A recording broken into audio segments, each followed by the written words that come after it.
હવે વાત કરીશું એક એવા વિવાદની અને આ વિવાદ બન્યો છે દેશભરમાં ચર્ચાનું કેન્દ્ર। વાત કોપીરાઇટથી કકળાટ વિશે।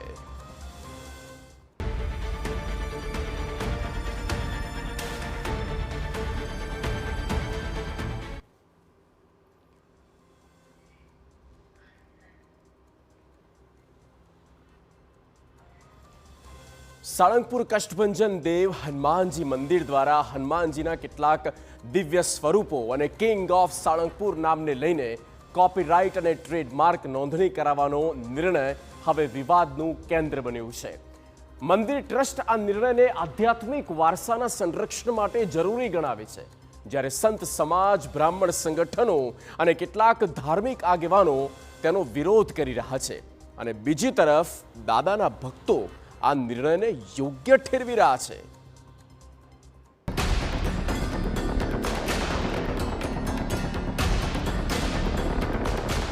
હનુમાન દાદા તો સૌ ભક્તોના,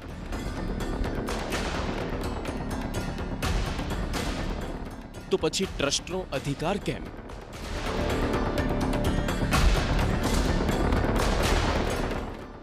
સાળંગપુરથી શરૂ થયો નવો વિવાદ।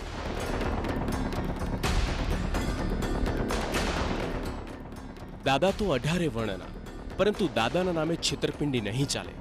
સાળંગપુરના કષ્ટભંજન હનુમાનજી મંદિર દ્વારા કોપીરાઇટ મેળવવાના નિર્ણયથી ક્યાંક નારાજગી તો ક્યાંક સમર્થન। હનુમાનજીના સ્વરૂપોને ટ્રેડમાર્ક કોપીરાઇટ।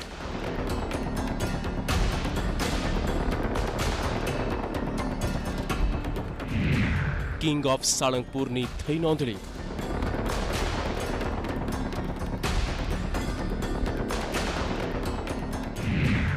મંદિર ટ્રસ્ટે મેળવ્યું કાયદાકીય સુરક્ષા કવચ।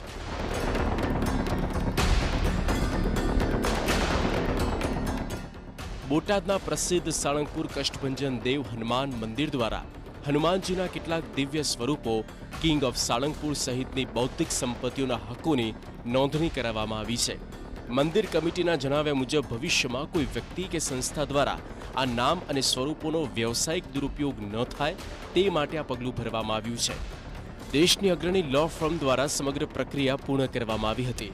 મંદિરના કોઠારી વિવેક સાગર સ્વામીએ જણાવ્યું હતું કે આધ્યાત્મિક અને સાંસ્કૃતિક ધરોહરને આધુનિક કાયદાકીય સુરક્ષા આપવી સમયની જરૂરિયાત છે। હનુમાનજી મહારાજના અલગ અલગ વિવિધ સ્વરૂપો તેમજ કિંગ ઓફ સાળંગપુરની જે દિવ્ય મૂર્તિ છે, એ મૂર્તિ એ આસ્થા અને શ્રદ્ધાના કેન્દ્રને લઈને ધ્યાનમાં રાખી આજે એમના ટ્રેડમાર્ક કોપીરાઇટ્સ કરાવ્યા છે। આના કોઈ દુરુપયોગ કે મિસયુઝ ના કરી શકે એ હેતુથી આપણી સાળંગપુરની આગવી ભક્તિ પરંપરા, સેવા પરંપરાઓ જળવાઈ રહે એ હેતુથી આ કાર્ય સંપન્ન થયું છે। સંત સમાજ અને સંગઠનનો વિરોધ। મંદિરના નિર્ણય સામે હવે વિરોધના સ્વર ઉઠ્યા। સનાતન સંત સમિતિના જ્યોતિર્નાથ મહારાજે કોપીરાઇટના નિર્ણયને વખોડતા કહ્યું કે દેવી દેવતાઓ પર કોઈનો માલિકી હક હોઈ શકે નહીં। તેમણે સનાતન ધર્મની પરંપરા સાથે ચેડા ન કરવાની ચેતવણી આપી છે। સંપ્રદાયવાળા સનાતનના વિરોધી છે કે સનાતન સાથે એમને નાય નીચો એ સંબંધ નથી। ભગવાનોના અપમાન કરવા ટેવાયેલા છે તે લોકો સનાતન ભગવાન હનુમાનજીનું પેટર્ન શાના માટે કરે? હનુમાનના નામે રોટલા શેકવા છે ને રામનો દાસ બતાવવા છે। આ બધી રામને પણ દાસ બતાવવાની કોશિશ કે શિવને પણ દાસ બતાવવાની કોશિશ, આ વાહિયાત પ્રયત્ન કરનાર લોકોને જડબાતોડ જવાબ આપવામાં।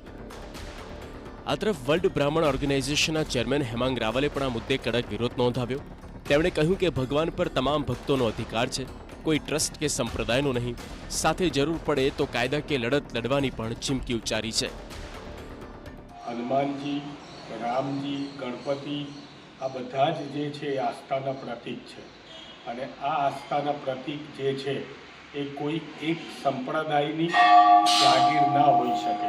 કાયદાની દ્રષ્ટિએ, બંધારણની દ્રષ્ટિએ બંધારણના આર્ટિકલ 21 અને 25ની અંદર ભારતના દરેક નાગરિકને પોતાની ધર્મ અને આસ્થા માનવાનો અધિકાર છે। વર્લ્ડ બ્રાહ્મણ ઓર્ગેનાઇઝેશન દ્વારા ત્યાં સુધી વિરોધ બતાવવામાં આવ્યું છે તેઓ ચેરિટી કમિશનરને રજૂઆત કરશે। જરૂર પડે તો હાઈકોર્ટ અને સુપ્રીમ કોર્ટ સુધી લડત લડવાની તૈયારી દર્શાવી। હનુમાનજીને કોપીરાઇટ કરવાના ઈરાદાઓનો સ્પષ્ટપણે વિરોધ કરવામાં આવ્યો છે। કમિશનર PIL એટલે કે પબ્લિક ઇન્ટરેસ્ટ લિટિગેશન કરીને પણ આવા મલિન ઈરાદાઓ જે ટ્રસ્ટના છે કે જે હનુમાનજીને કોપીરાઇટ કરવા માગે છે તેનો અમે વિરોધ કરીએ. ભક્તોએ કર્યો નિર્ણયનો બચાવ.